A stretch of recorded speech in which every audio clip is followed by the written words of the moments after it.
to the China EVs and More podcast. In the next hour or so, my co-host Lei Xing and I will go over the week's most important and interesting news coming out of the global EV, AV, and mobility sectors. What Lei and I discuss today is based on our opinions and should not be taken as investment advice.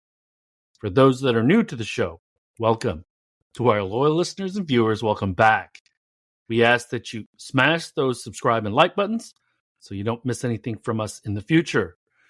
Lei and I are two of the most knowledgeable people in the world doing this, so help us get the word out to other enthusiasts and viewers or listeners about the show. My name is Tu Li. I'm the Managing Director at Sino Auto Insights, a global management consultancy that helps organizations bring innovative and tech-focused products and services to the transportation and mobility sectors. I read a free weekly newsletter that we pull many of our discussion topics from. You can sign up for it at sinoautoinsights.substack.com, which, of course, I encourage you all to do. Lei, can you please introduce yourself? Good morning. This is Lei Xing, former Chief Editor of China Auto Review, and this is episode number 212. Welcome to a Friday the 13th. This is the 13th. Friday the 13th, pre-Father's Day edition of China EVs and More. So happy Father's Day to you two, and to happy all Father's Day, buddy. Out there. Happy might be the theme this week, at least for the suppliers, because early in the week, we had almost every single Chinese automaker put out statements, and this is an area of probably your expertise because it has to deal with procurement and payment. So these Chinese automakers, including Weixiaoli and Xiaomi, they promise that they will pay within 60 days, no more than 60 days, to their suppliers. So that was one of the biggest news of the week. So can I quickly explain, Lei, how this works? Yeah. So we had a discussion because last night I hosted a fireside chat with my friend Chris Nolte, who's the co-founder of Bloom, and they are trying to reshore manufacturing. They're a platform that helps small hard tech companies in the mobility space find contract manufacturers, find logistics providers, and things like that. For those that don't know about Bloom, they're based in Detroit, new lab. Chris is a transplant from New York City. For those that may be familiar with the name, he is the founder of Propel Bikes, so electric bike distributor in Brooklyn. And he kind of became notable because of that. But one of the things we talked about, Lei, was that how the 60-day payment works. So, Lei, you supply me seats, okay?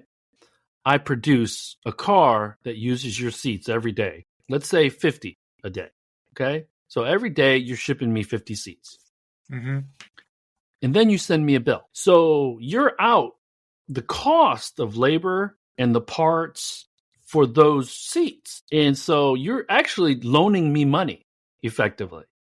That's right. And I don't have to pay you back in 60 days. So you're loaning me 50 seats worth of, or 60 cost of seats every day until 60 days out. When you don't have a lot of cash, when you're Lei seat supplier, you're much smaller than a GM, a Volkswagen, even a NIO. So that 60 days, when you multiply it by all of your customers, it stretches you pretty thin. And so that's why it's really important for people to understand what the payment terms are, number one. Number two, they get honored, okay? Because it allows you to buy more components to build more seats to ship me, okay? I'm oversimplifying this, but that's kind of the gist of it. It's a small loan that you're giving to the OEM. Yeah, so there's two reasons that were behind this flurry of automakers announcing the 60-day payment terms. One was the regulations on ensuring payment to small and medium enterprises, which went into effect on June 1st, which specifically requires 60-day payment terms. So that's number one. And second is really the fallout from the recent kind of the war awards and the price war, the evolution bloodbath. And China as a referee saying, we need a healthy sustainable development of the industry. So really, I mean, the culprit was really on BYD. And so BYD was not the first, but was one of the earliest to also announce the 60 payment days. And I'm looking at, just for reference, right? I'm looking at this table put out by BYD, the PR brand head of BYD, and he listed the average payment terms of several automakers. So BYD is at 127 days. So that's twice, right? The 60-day payment requirement. SAIC 164, Geely 127, Chery 143, Great Walls 163, Chang'an 205, Li Auto 165, NIO 195. Now, I haven't had the time to verify these numbers, but that gives a reference of 60 versus 2x, 3x, which is the norm, right? So actually, my question was, in the West, at least in the US or in the European auto industry, maybe even in China, there's no requirement on you have to have a 60-day payment. There's an industry understanding, but no country or no government has set a specific requirement, right? It's all at the discretion of the automakers and the suppliers, usually. Well, normally, Lei seat supplier and Li OEM have a master goods agreement. Right. So when you and I initiate a relationship, we will negotiate the terms and conditions, and payment terms are normally in that master goods agreement. And then as new programs pop up and we source Lei seat supplier for these new programs, they'll add a statement of work for that program. But it is honored by the master goods agreement. So the overall commercial and legal terms are in that master goods agreement.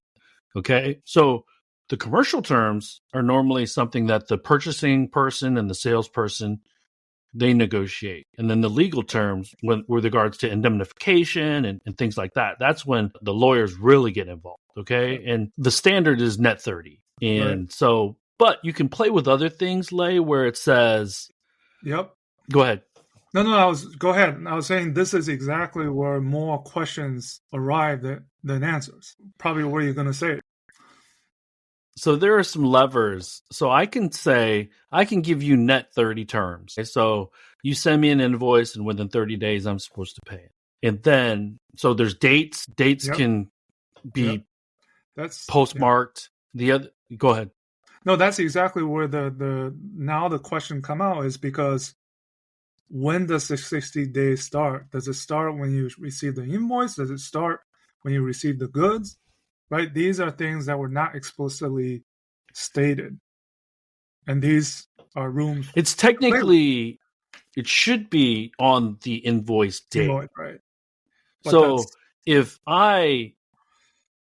you send me the invoice 6 months and then try to date it earlier, then there's probably a conflict.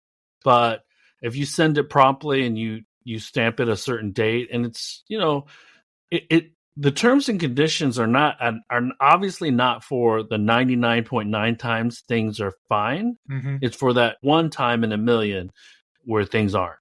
Yeah. And you point back to that. The other way to play with it, Lei, is that part of a goods agreement can also mean that I might send you a 12-week schedule and you source components based on that schedule.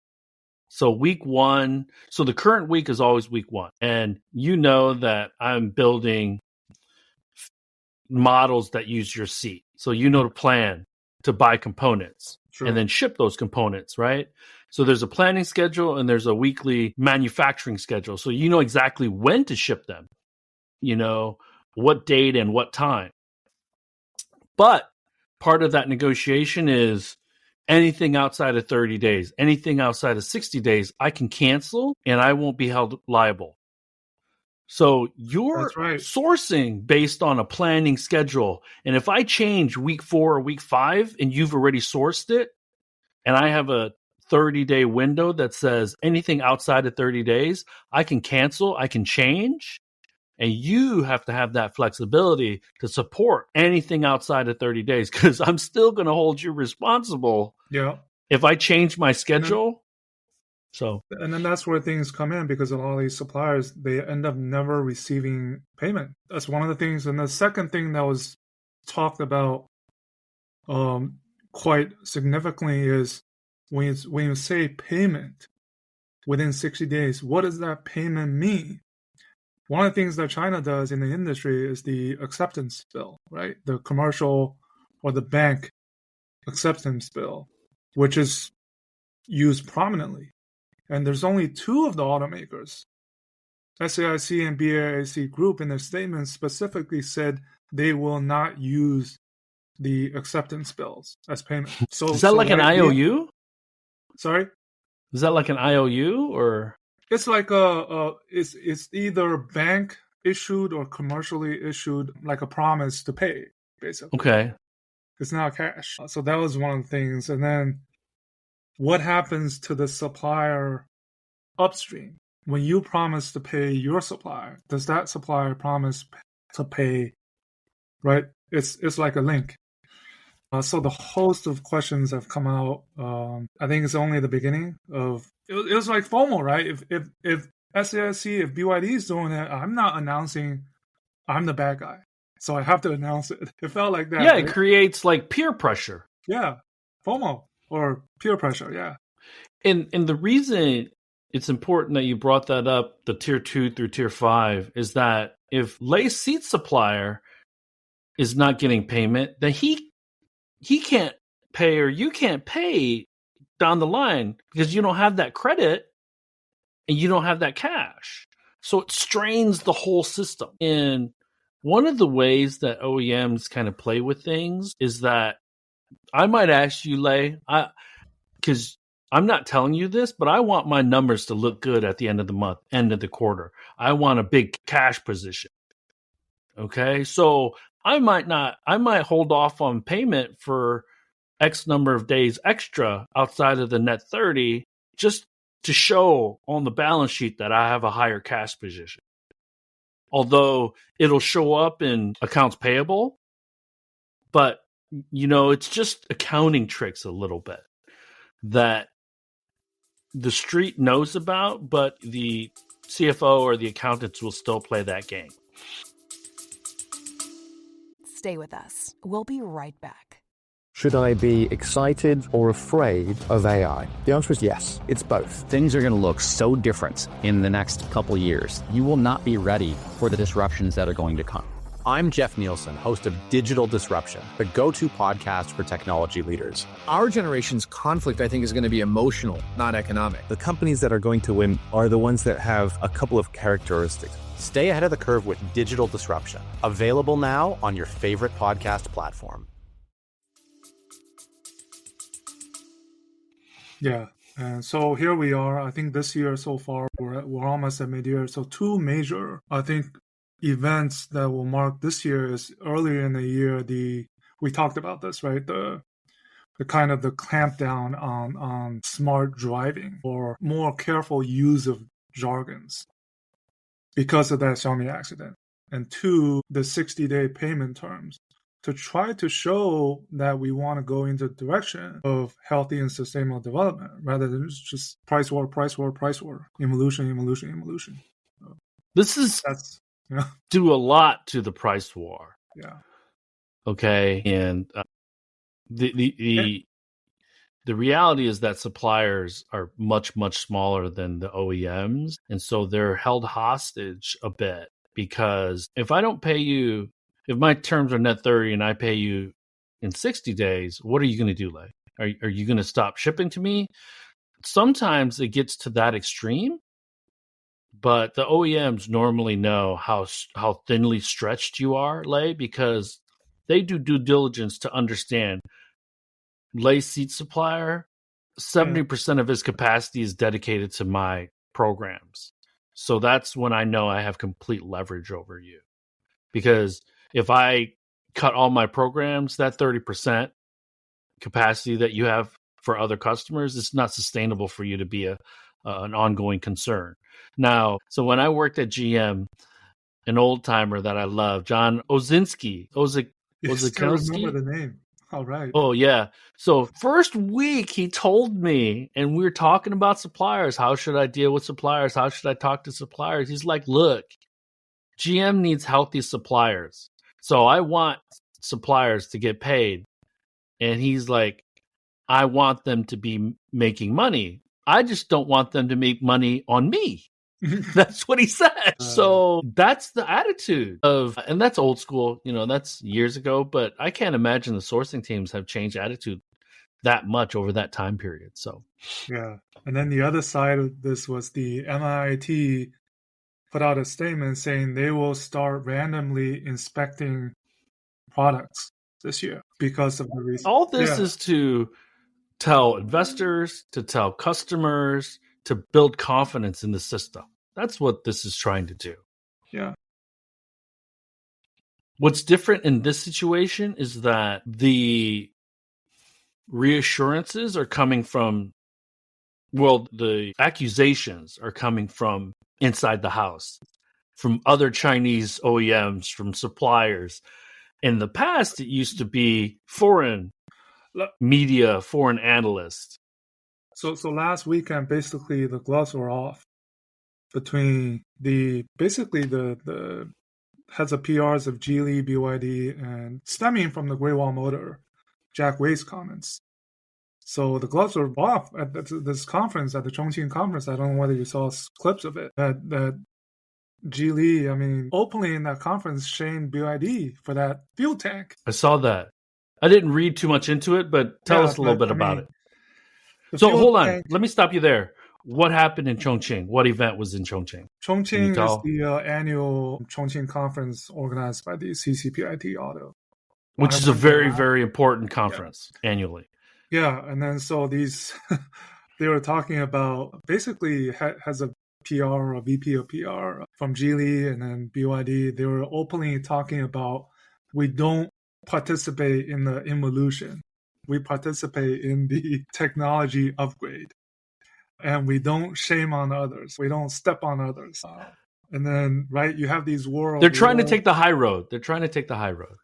Yeah, and and then, like, the head of BYD PR, he put out a Weibo, and then he deleted it. That Weibo basically pointed to some company in Hangzhou or some company in Hebei province, which everybody knows who the company is. Because I think that the story was that Wang Chuanfu asked him to delete that Weibo because there was that shareholder meeting. And he's like, well, we don't step on others. That's not how we play our game. So just a small part of the bloodbath, right? Heavy is the head that wears the crown. Yeah. And I don't know if you saw this, Lei, but there is it feels like a full-on PR campaign from BYD. And that's not limited to China. So my friend, did you ever meet Tom McKenzie? He was the anchor for Bloomberg. Mm-hmm. He's out in London now, and he interviewed Stella Lee yesterday. I don't know if you saw that. They just launched the Dolphin Surf. Which is the Seagull, basically. Right. And it undercuts most everything except for Jayco, one of the Elite Motor vehicle, I think, in the UK. And it's what, twice as expensive or 3 times as in China, but still cheap. Yep. So, why there are critics for that, I don't know. Because I think most Chinese automakers are trying to make money outside of China because they can't do it inside China. But I saw a bunch of people almost like gotcha tweets that say, it's 3 times as expensive as in China. And it's like, okay, but if you're an investor, that's what you want. So I don't get that. One person in particular kind of wrote that. You and I know who we're talking about. Yeah. But so I get this ping from Tom, and he's like, "Hey, man, I'm gonna sit down with Stella tomorrow." And so he might have used 1 or 2 questions I sent over to him to ask. So anything interesting? So that's cool. Did that already air or? Yeah, it did. It's like a 15-minute interview. The one thing that Stella emphasized is that they are democratizing technology. She also said that their research shows in Europe that premium buyers are moving to BYD. Mm-hmm. And he asked her what I'll let you watch it on your own. Just Google for the folks that are wondering. Google Bloomberg, Tom McKenzie, Stella Lee. It's about a 15-minute video. Mm-hmm. It's great. Tom's a great interviewer. He asks tough questions. They're not like softballs, but he asked her what the difference between a Tesla and a BYD is. She was like, they just have two products, and we have 8, 9 products on the BEV side and the PHEV side. Yeah. And it allows us to also attract the customers that are weary of going straight to a battery electric vehicle. So very interesting. I didn't get to see the entire interview because I was dealing with some technical issues, obviously, this morning. But yeah, and I feel that number one, so there's the MOVE conference this week in London. So I don't know if she's there for that, but I feel it's their opportunity to let the world know that they're a healthy company. They're here to invest locally, domestically, because she emphasized the Hungary factory, the Hungary R&D center, and how they're there in Europe to be a partner. Yeah. Well, why don't you mention we talked about BYD extensively in our Max episode, which is live now, right? Mm-hmm. That was our ending for part 1, basically. Yes. So first of all, we're not great at doing long form video on audio or video. So apologies for the quality of the video. And there was some audio that they got a little shaky. There was a comment on YouTube. So many apologies for that. We'll get better. But from a substance standpoint, it's an hour and 45 minutes. So we broke it down into an hour, and the next video will drop next week. But we had spoken with Ed White from Financial Times, Joe Shen from TechNode, and Ethan Robertson, who is Wheels Boy. Ethan, very, very opinionated and had a lot to say, so that was good. Jill also, I really like Jill's on the ground. It's different than Western media in China covering. She lives in China social. She lives in, and so she's very objective. Yep. And she's tough. She's harsh on the Chinese company. We had some rough comments. But we all sat down almost like 5 locals, as opposed to a bunch of foreign people talking about the China market. Because one of the things that I wanted to bring Ethan in on is, how these things drive. What are you hearing from the brands? And he gives us a good indication of that. He talks about level 2 and how he also feels that it's very, very important to put guardrails up in China. So he was happy to see that the Chinese government stepped up. But I won't spoil it for everyone. I think Ed also, from a new local media reporter that is kind of newer to the China EV sector, super humble guy, but he's a bird dog. He's asking the right questions. He had, good thought-provoking questions and comments, I thought.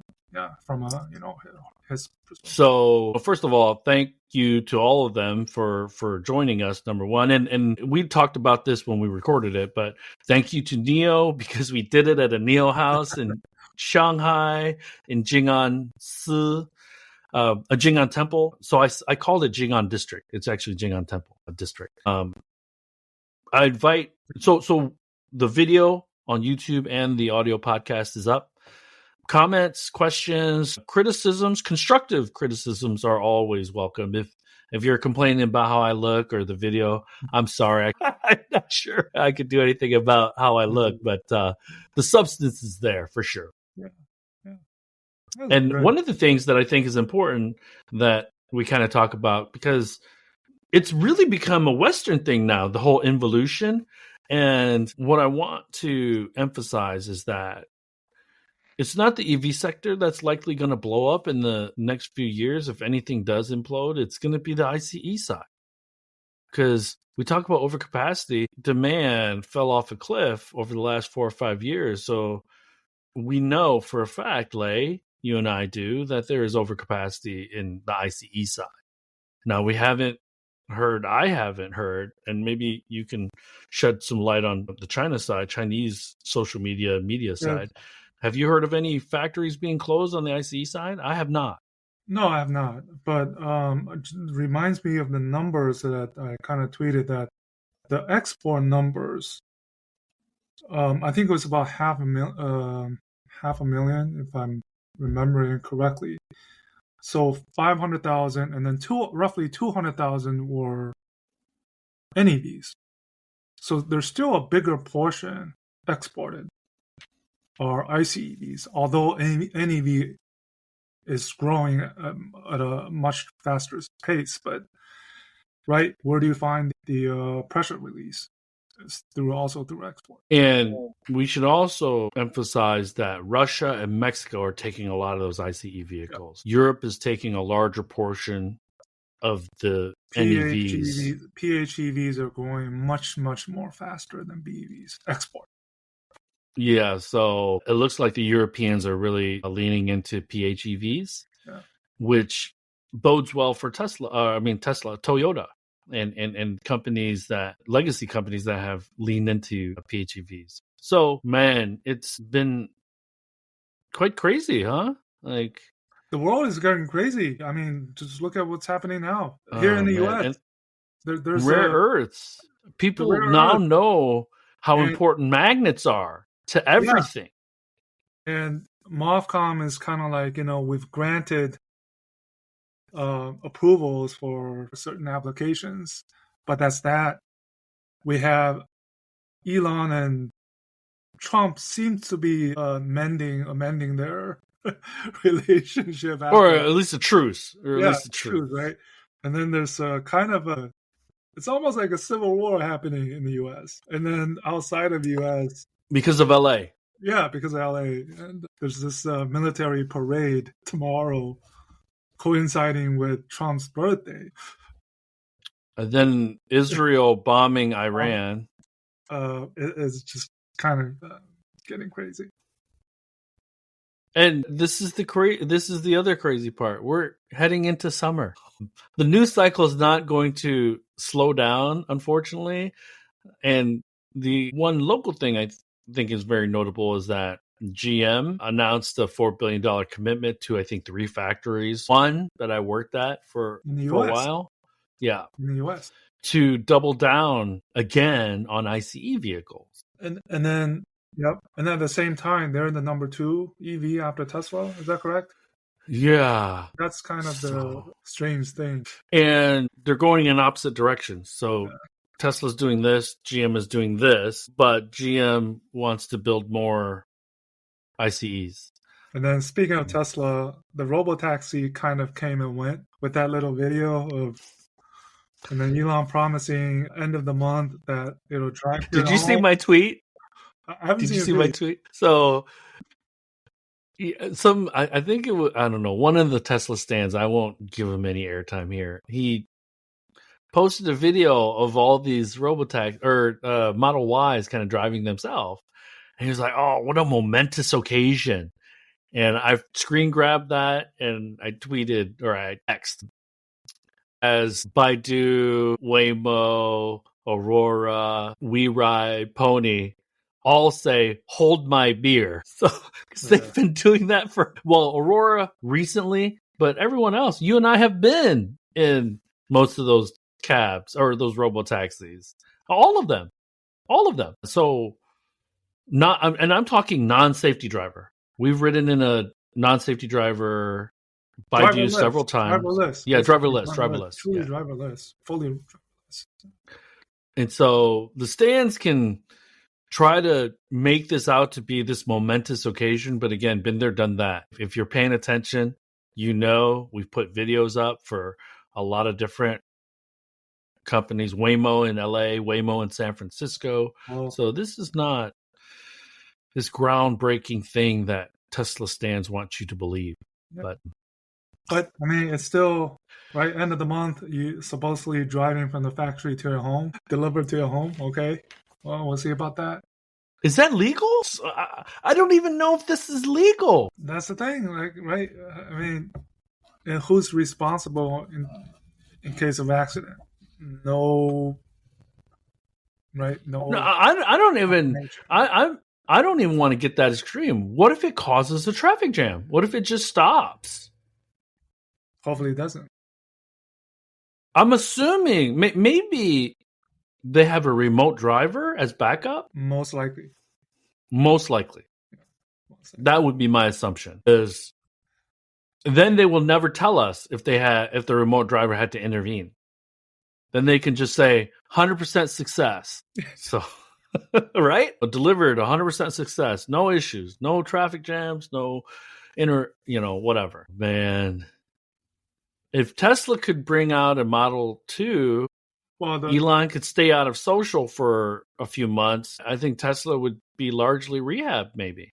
But I don't know if that's going to happen. Still, this is supposedly the first come out of a kind of a traditional, not traditional, but automaker. Yeah, that's fair. Operated robotaxi. That's never been done before. I think that's what Elon's trying to. Yeah, I don't begrudge that, and I love that Elon should be bullish on his company. Elon should be promoting his company. But the thing is with Elon is that he says June 12th. Now he's saying June 22nd. And this is right on brand for his delays. And so there's always a qualifier, basically. But the amplification from the Tesla army, when they don't have the depth of knowledge that they need to speak intelligently about certain things, that's what kind of, I think, grates people a lot of the time, because they just, any negative about Tesla that somebody says that might actually have some merit is just drowned out by you being a hater. And you know this from your NEO experience. It doesn't affect me or anything. I mean, we try to be objective, right? We're not trying to say only nice things or bad things, but how resilient, I mean, the stock has been, depending on what Elon says or what he does. That's what he knows this. He knows this. So, man, it's. And then the other thing we should mention is on the other side of the world, XPeng G7, which is it was all about this computing. I mean, that was the central thing that was announced of how powerful this Turing AI chip. So let me stop you there, Lei. Our friend Ed White, who we just talked about, he wrote an article because they went down to Guangzhou to interview He Xiaopeng. So that posted yesterday. So kudos to Ed for being able to go down, speak to He Xiaopeng. They talked extensively about Turing. So please go ahead. I just wanted to plug Ed's article. Yeah, so the Turing AI chip, which will be first on the XPeng G7, launching in a few weeks, couple of weeks, 3 weeks maybe. They're putting 3 in this vehicle to have this newer variant called Ultra. Not the Xiaomi Ultra, but computing power Ultra. Upgrade from the Max, right? Neither am I holding the breath. And 3 chips, 2200 tops. He Xiaopeng showed slides, right? I have to see it to believe it. Because NVIDIA chips are really, really good. The NVIDIA silicon is really, really good, number one. They've never had a competitor to AMD to a lesser extent. And I just thought the L3 computing power was a little bit gimmicky because it was pointing to the vehicle possibly having level 3 capabilities. I think which is the goal, which is the aim. Even remember XPeng is developing their own robotaxis based on the G9, right? So He Xiaopeng is saying, computing power.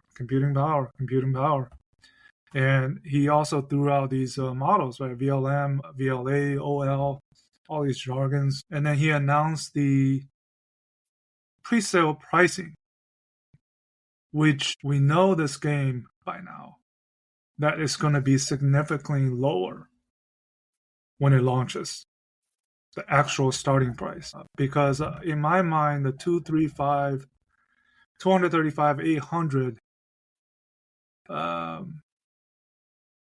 Given the current environment, it's not going to be the starting price that's going to work. It has to be. I think it has to be below 200,000. Which is aggressive. There's no other way. And, I like it. It's okay. I think the rear end looks a little bit like a Kia. Well, it's basically the SUV version of the P7 Plus. Right. We can look at it that way. Like a crossover version. Can't wait to drive it. Yeah, but that's one of the, because it's preceding the Xiaomi Youth, which everyone's speculating on pricing. And I saw you had thrown a number out there, or at least kind of put a ceiling on what it should start at. Yeah. So that's the biggest launch this year. Yeah. Yeah. We talked about that also in the Max episode. And I think it's smart that they are launching it in July, so there's less pressure to deliver a lot of units right away. China is like the West. Summertime, there's, people are traveling. Many of them are traveling internationally. And so it's really the only time children get to relax a little bit, because they're in school a lot in China for a long time. Yeah, and we had this record at the Nürburgring of the SU7 Ultra. And remember, the SU7, there's still tons of orders. Oh, goodness. In the books. Remember that. Yes. So, and it looks like they're... So despite all of the poo-pooing... Yeah. Yes.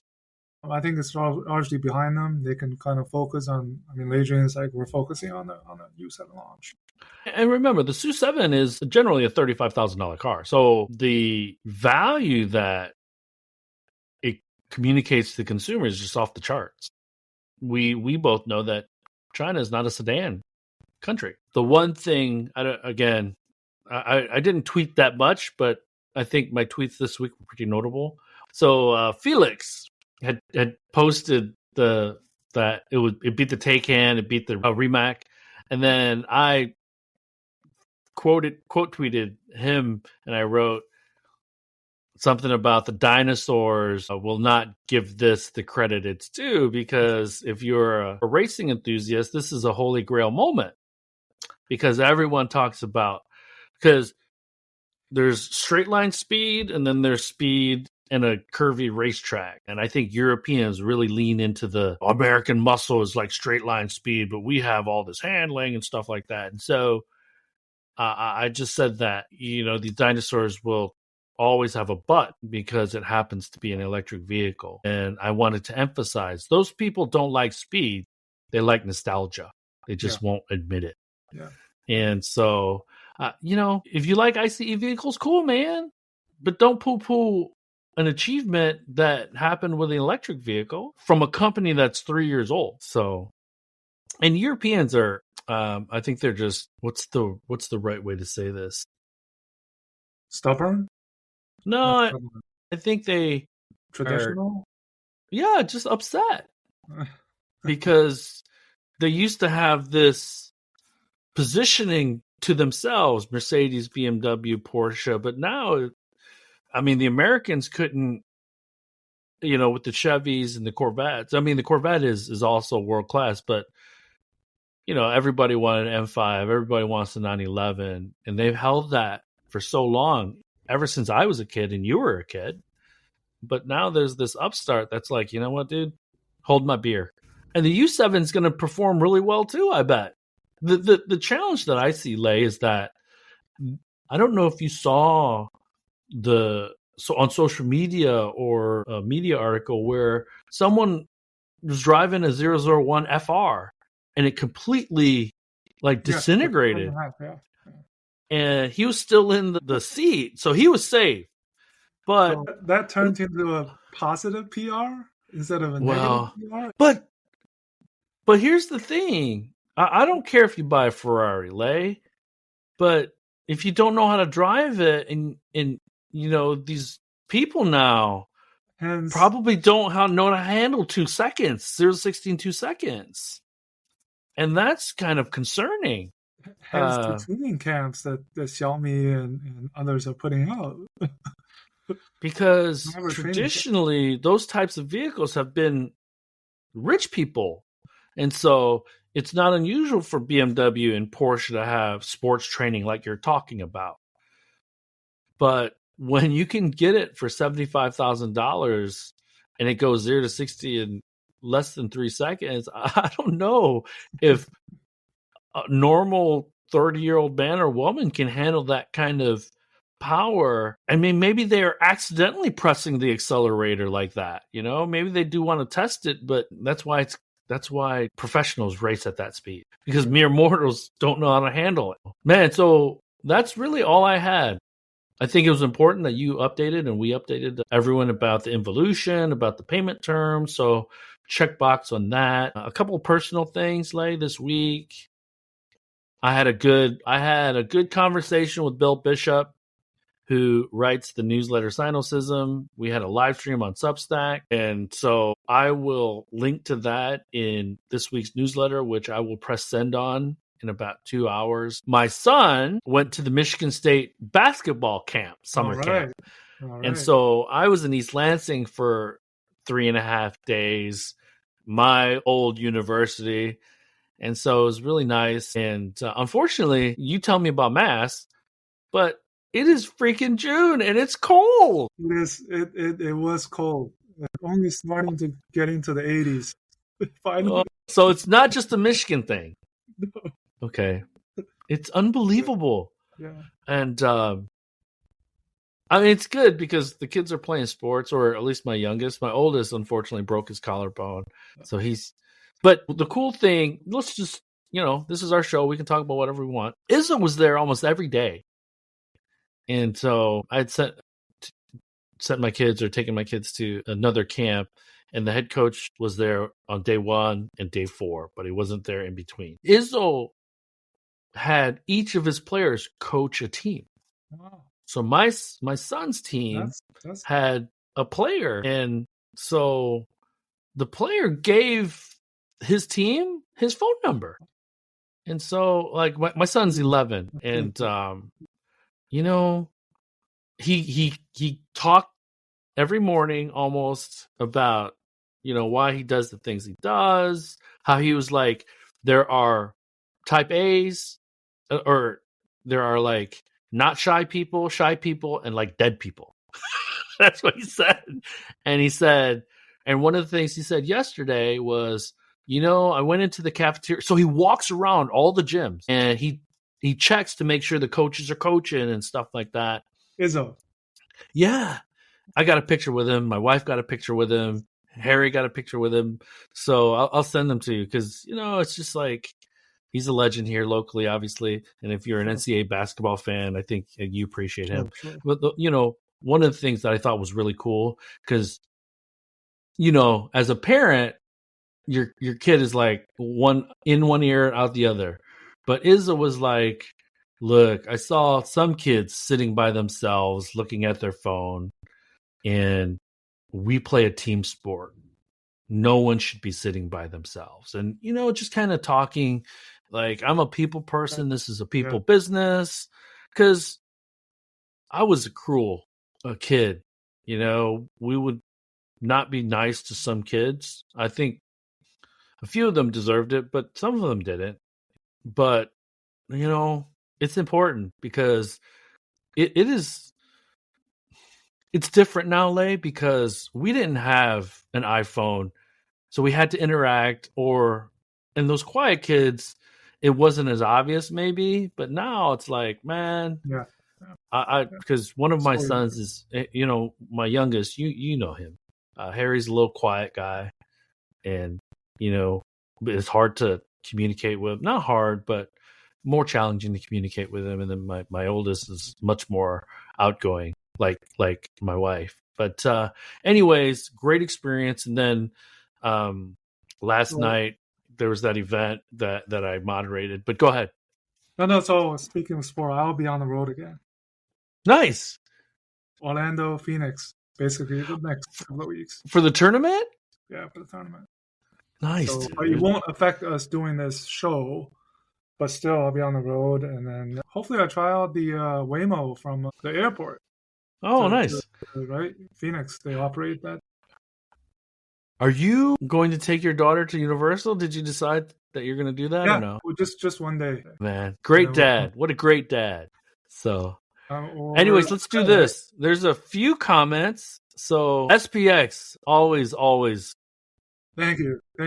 logging on. Thanks, SPX.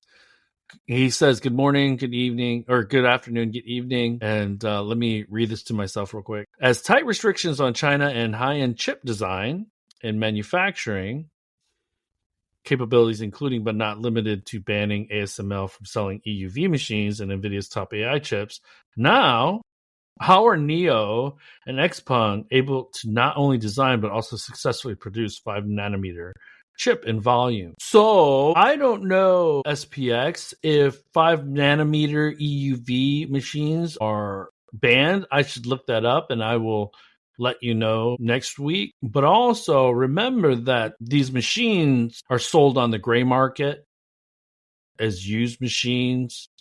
So where there's a will, there's a way.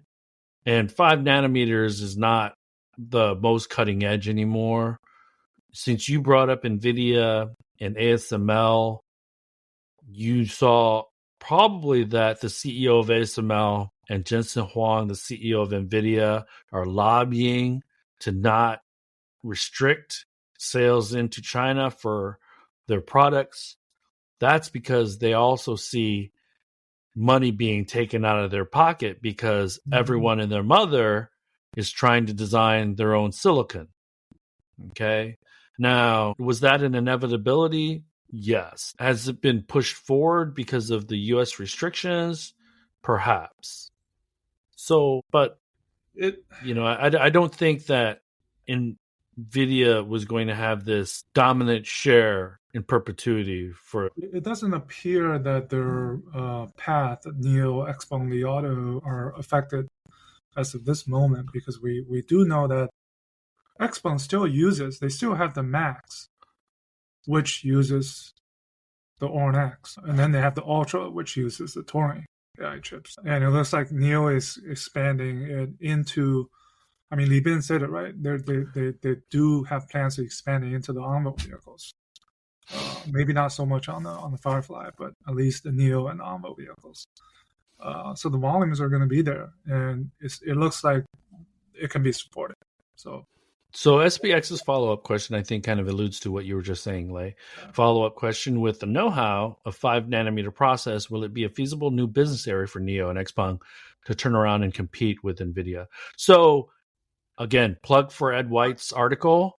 His interview with He Xiaopeng he effectively said, we're going to sell them to Volkswagen. Yeah. That's what. Yeah. So definitely commercialization opportunities, because SPX, since you're asking about silicon design and fabrication, you likely know that it is very, very, very capital intensive.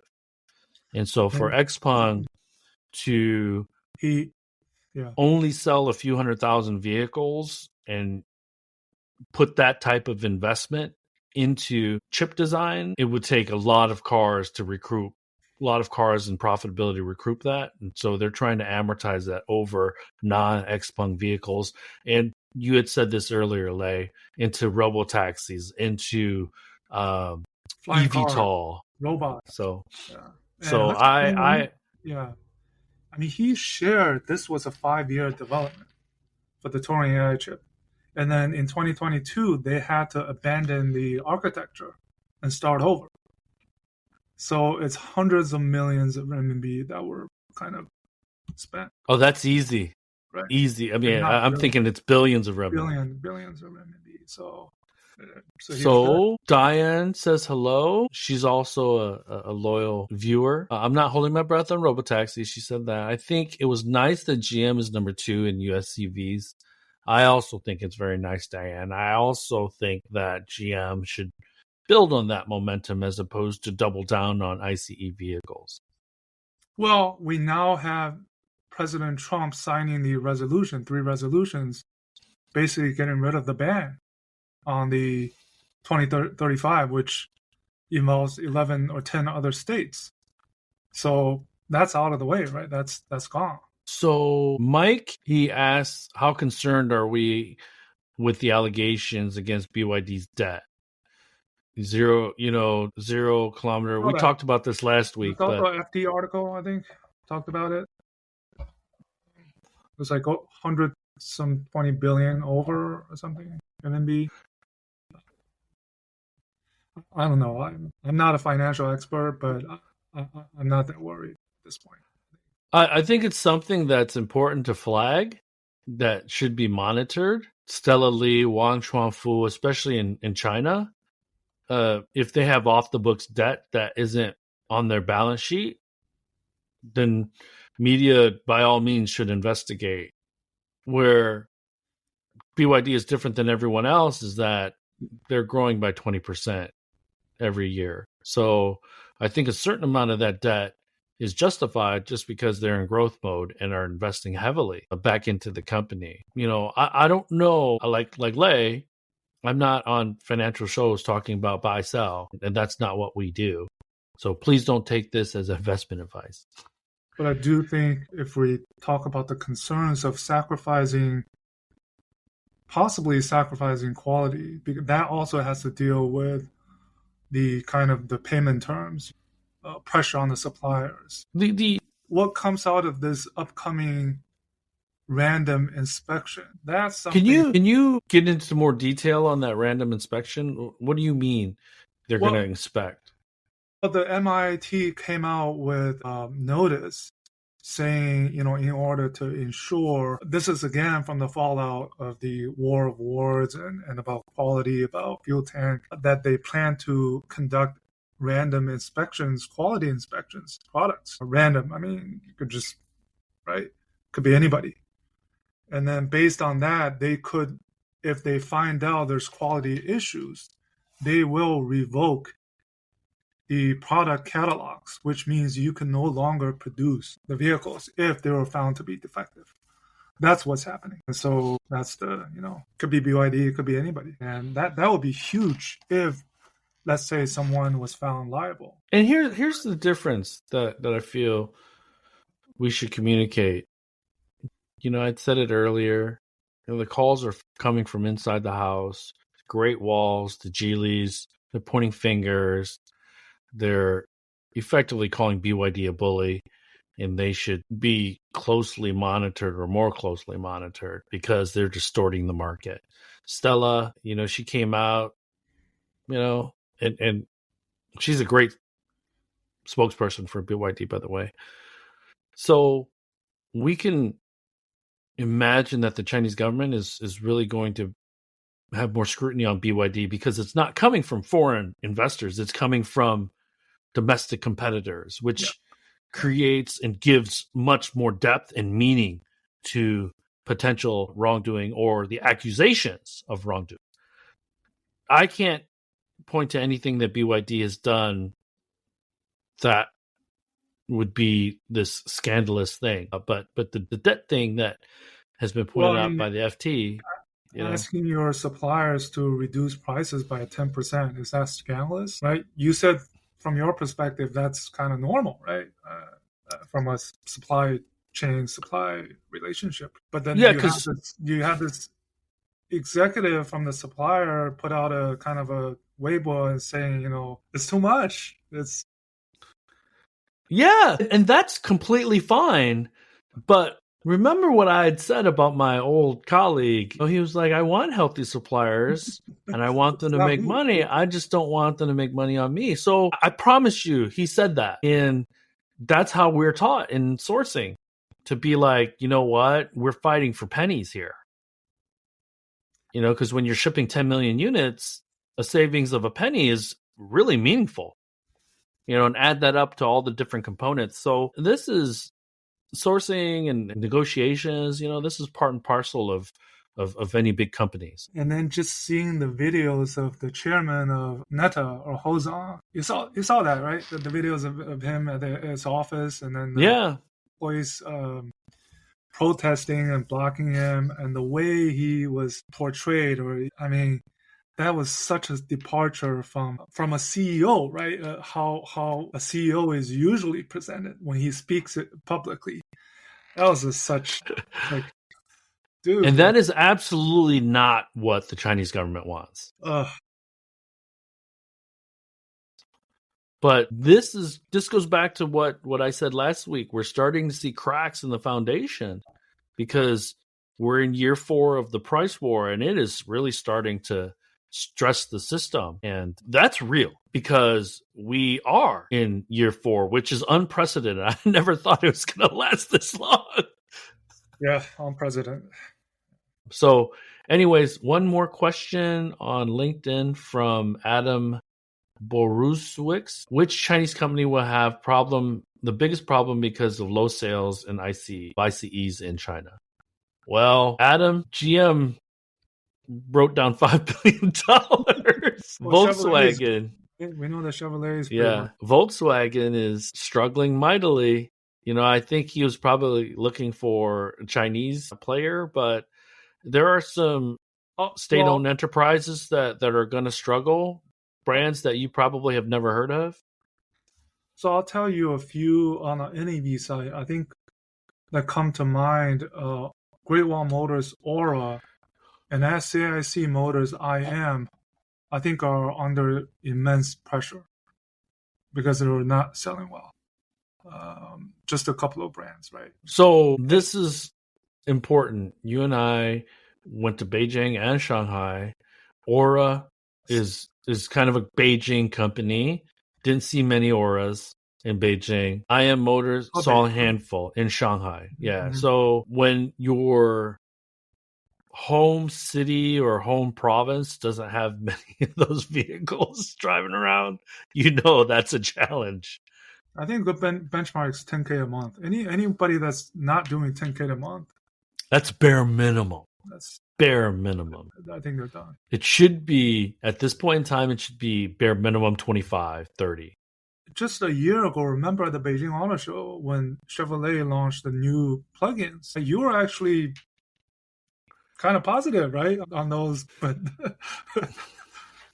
that's the So the brand deterioration, the features, and the pricing just didn't compute in the China market. So Diane, here, I'll just do this. So that's all I have, man. Anything else for you?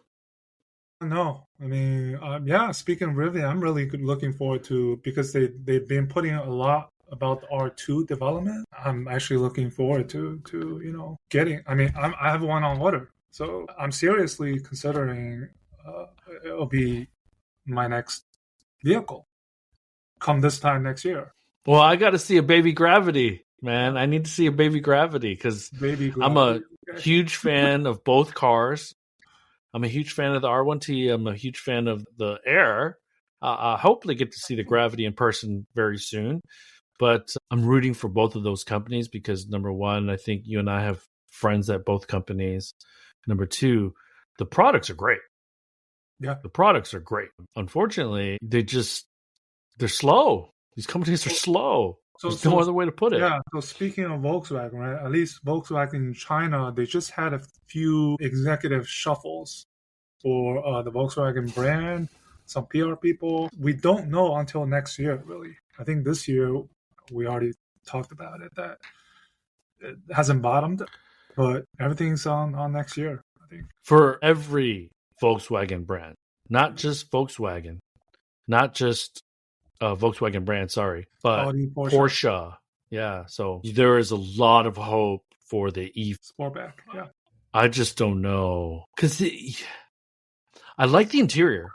The exterior is awkward. The exterior is awkward. I'll tell you which of the foreign automakers I'm quite bullish on is Toyota.